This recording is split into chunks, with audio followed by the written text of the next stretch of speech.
Hi, Kate Wiseman here. Welcome to chapter 5 of the Gangster School read along. We're already on page 23. Goodness, we're doing well. You may remember that Millie and Charlie have met at Blackguards, which is the Gangster School. They have survived an ambush by the year 8s. They have gone to their first class, and a rather unappealing teacher called Nick Lightfinger, who teaches thievery, is about to give them some very important news. So let's read chapter 5 and see what the news is. Here goes. Slightly pink with pride, Lightfinger was saying, I usually like to start new trainees off gently with a simple task involving bringing me the great clock of Blackguard before the end of the lesson. But today is different. Millie saw confusion on Charlie's face. It's a massive gold clock in the assembly hall. Impossible to pinch, so I've heard, so it's not a fair challenge, no matter how much self-control you've got, she whispered, throwing Lightfinger a dirty look.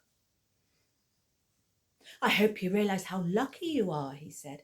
I'm introducing a new school competition, the Lightfinger Trophy. It's named after me. Here it is. He scurried behind his desk and pulled something out from behind it. He stood up and brandished a huge silver cup. I obtained it specially from Messrs. Glimmer and Glint, jewellers to Her Majesty the Queen. After closing hours, obviously, he gave a modest smile. Kind of like that. It'll be awarded to the team of Blackguardians who demonstrate outstanding skill in unlawful redistribution. The competition is compulsory for all students, and I've thought up an excellent way of ensuring that everyone tries their hardest. Just take a little look at this rule sheet.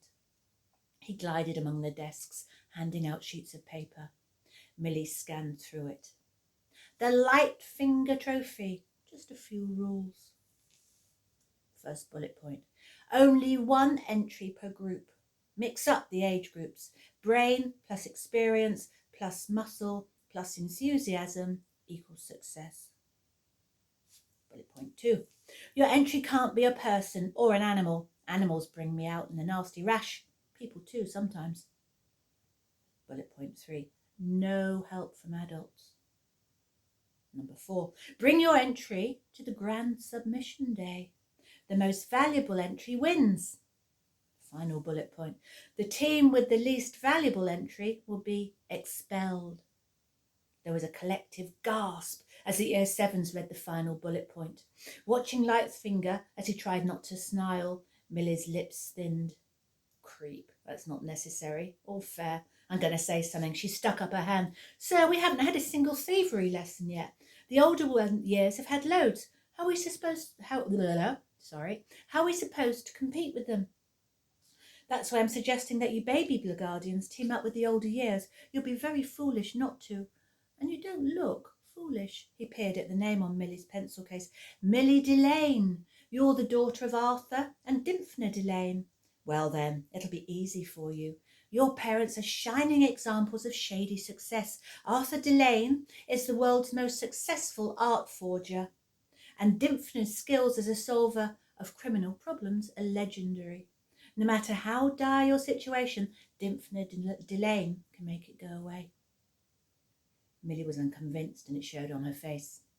Lightfinger quickly turned to Charlie and read his name. Aha! One of the kidnapping partridges, I believe. I thought so. You're the spitting image of your father. Charlie's cheeks flamed, and he ducked his head as Lightfinger continued. A few years ago, the Lightfingers were masters at the art of kidnapping. But then they seemed to lose their mojo. A few bungled jobs, a few lucky escapes from the law. Lightfinger's place was a mixture of disapproval and sadness. Don't know if I can do that one. And now I hear they've given up kidnapping completely, and they're turning to a new-fangled crime, computer hacking, identity theft, those safe things where you don't get your hands dirty. Such a shame. Lightfinger shook his head.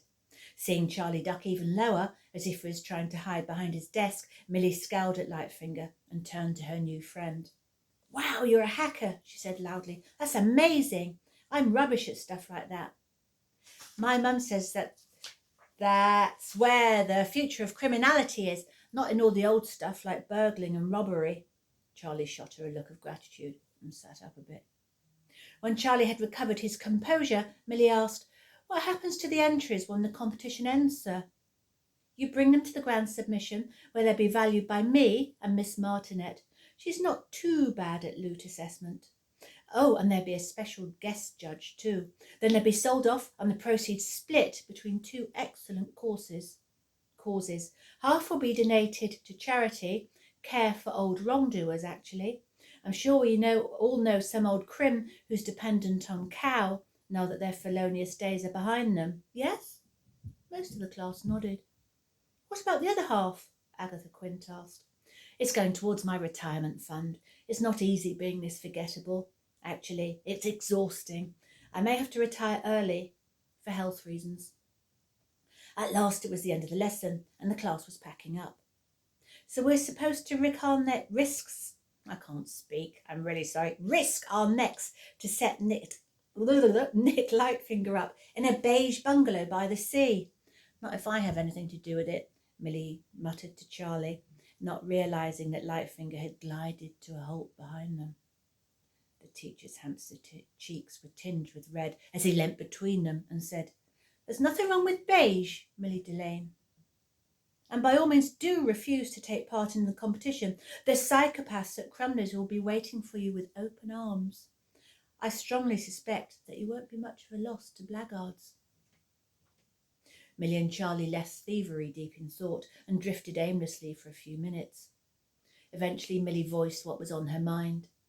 "I'm surprised you don't know more about blackguards, you know, the ambushes and the great clock and stuff. Your parents were blackguardians, weren't they? Didn't they tell you what to expect?" "Not really," Charlie said with a rueful smile. "They're nearly always away on some criminal course or other, trying to work out what to do instead of kidnapping. They've decided that hacking is their best bet, but they're not very good at it. I am quite good, so they're piling all their expectations onto me." Milly felt a surge of sympathy for her new friend. "Oh well, when you're the world's top tyrant sitting in your gigantic glass house on your own island and wondering what to do with all your riches, you'll thank them probably." "Yeah, maybe." Charlie stopped and looked around. "We should be in fabrication. I wonder where the classroom is. All these corridors look the same. Can't you remember from the map and the prospectus?" Milly shrugged. "Sorry, I must have missed fabrication when I was memorising it. If William Proctor's right, there'll be a painting on the door. So how do you paint fabrication?" "The next two doors both show computers," Charlie said, examining them. "One's being used by a kid who looks totally confused. On the other, there's a smirking boy who probably gets beaten up a lot. Nothing to do with fabrication. Hacking, I reckon." As they rounded a corner, they had to push through a giggling crowd of older pupils, fresh out of a disguise lesson. Milly and Charlie struggled past an elderly lady with a sharp pair of knitting needles, a police inspector with a droopy moustache, and a 6-foot dear, I'm not doing very well today, a 6-foot baby in a romper suit. Finally, at the far end of yet another corridor, they came across a door painted with a blushing girl holding her hands over her mouth. That must be fabrication. Although a good liar wouldn't look so embarrassed, it'd give her away. "Here goes," Milly commented. She pushed open the door. End of that chapter. More tomorrow. Take care. Be safe. Keep busy. Keep interested. Bye-bye.